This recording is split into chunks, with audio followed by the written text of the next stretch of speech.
Hi guys, welcome back to my channel mommies and kiddos. तो आज मैं आपसे शेयर करने वाली हूँ अपने बेबी का मॉर्निंग रूटीन।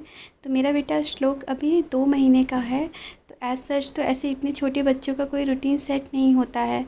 पर कैसा है कि धीरे-धीरे जैसे वो बड़े होते हैं वैसे उनके टाइम के अकॉर्डिंग वो कब उठ रहे हैं, कब सो रहे हैं, कब वो लोग खेल रहे हैं, तो उस हिसाब से हम अपना टाइम सेट करते-करते फिर उनके धीरे-धीरे टाइम सेट होता है। बट इतने छोटे बच्चे का एज़ सच कोई सेट नहीं होता। बट अभी का जो उसका रूटीन है वो मैं आपसे शेयर करूँगी कि अभी वो कब उठता है और कब हम लोग उसको नहलाते हैं, कब उसको फ़ीड कराते हैं, वो सारी चीज़ें मैं आपको इसमें शेयर करने वाली हूँ।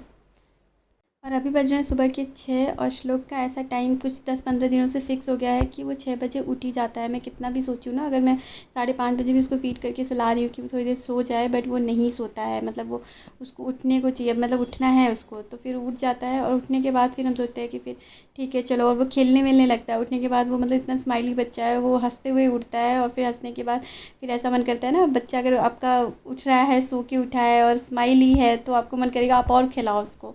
तो बस हम लोग का भी ऐसे मन करता रहता है। फिर मैं उसको खिलाने-विलाने के बाद थोड़ा-सा उसको फ़ीड करा देती हूँ, फिर मैं जाती हूँ, फिर मेरी मम्मा आती है, फिर उसकी नानी उसके साथ थोड़ा देर खेलती है। खेलने के बाद फिर उसको डायपर-वायपर चेंज करती है और इसके बाद फिर उसको मसाज देती है, क्योंकि ना सुबह जब वो सो के उठता है तो हम उसको थोड़ा ही मैं फ़ीड कराती हूँ, क्योंकि ज़्यादा फ़ीड कराओगे तो मसाज होने वाली है ना उसकी, तो फिर वो उल्टी कर देगा बच्चा। तो इसीलिए थोड़ा-सा फ़ीड कराने के बाद इसके बाद फिर वो उसको मसाज दे देते हैं हम लोग।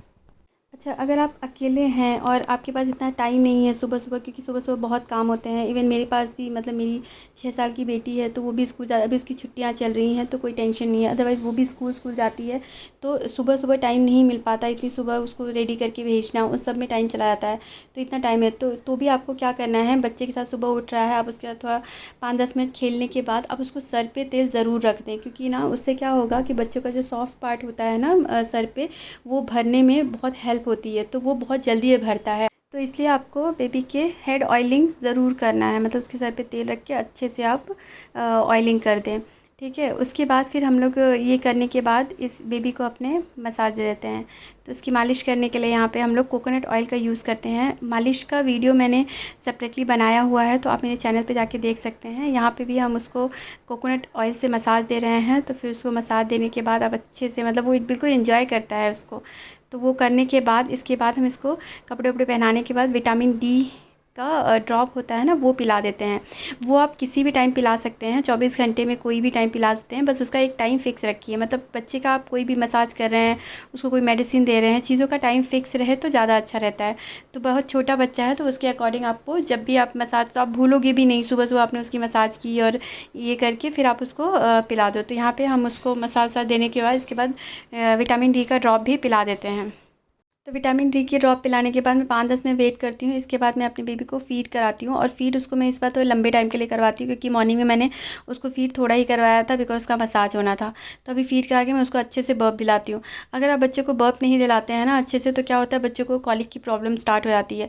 तो आपको बच्चे को बर्प ज़रूर दिलाना है, वो बहुत ज़रूरी होता है अगर आपका बच्चा बहुत छोटा है तो। अगर आपका बच्चा सो जाता है फ़ीड लेते-लेते, तो कोई बात नहीं, आपको ज़बरदस्ती उसको बर्प नहीं दिलाना है। अगर जब भी आपका बच्चा सो के उठता है तो आप उसको थोड़ा-सा बर्प ज़रूर दिला दें। और इसके बाद ये यहाँ पे श्लोक सोने के बाद उठा है एक छोटी-सी नैप लेके, और इसके बाद फिर वो बहुत हैप्पी रहता है। जब भी वो नैप लेके, अच्छी नैप लेके उठता है तो वो बहुत खुश रहता है। तो इसके बाद फिर वो अपने खेलता है अपनी दीदी के साथ थोड़ी देर के लिए, अपने पापा के साथ खेलता है, सब लोग के साथ खेलने के बाद इसके बाद फिर हम उसकी लोई कर देते हैं। अभी 11 बज रहे हैं और इसी के आसपास, मतलब इसी टाइम के आसपास हम लोग उसकी आटे की लोई और नहलाना उसको कर देते हैं, क्योंकि जब आपका बच्चा छोटा है ना तो उसको सर्दी खांसी के चांसेस बहुत ज़्यादा होते हैं अगर आप उसका टाइम फ़िक्स नहीं रखेंगे। जैसे आप अब कभी उसको 10 बजे नहला रहे हैं, कभी 12 बजे नहला रहे हैं, तो बच्चे को सर्दी खांसी होने के चांसेस हो जाते हैं। तो इसीलिए आपको उसका टाइम फ़िक्स रखना है कि आप बच्चे को एक ही टाइम पर नहलाएँ, जो भी आपने फ़िक्स किया उसी के आस-पास ही, मतलब 5-10 मिनट ठीक है, बट उसी के आस-पास ही वो बच्चे को नहला-धुला दें। तो नहाने के बाद यहाँ पे श्लोक नहा-वहा लेता है, और इसके बाद फिर हम उसको मतलब मॉइस्चराइज़र लगाते हैं और उसको कंफर्टेबल क्लोथ्स पहना देते हैं, ताकि वो आराम से सो जाए।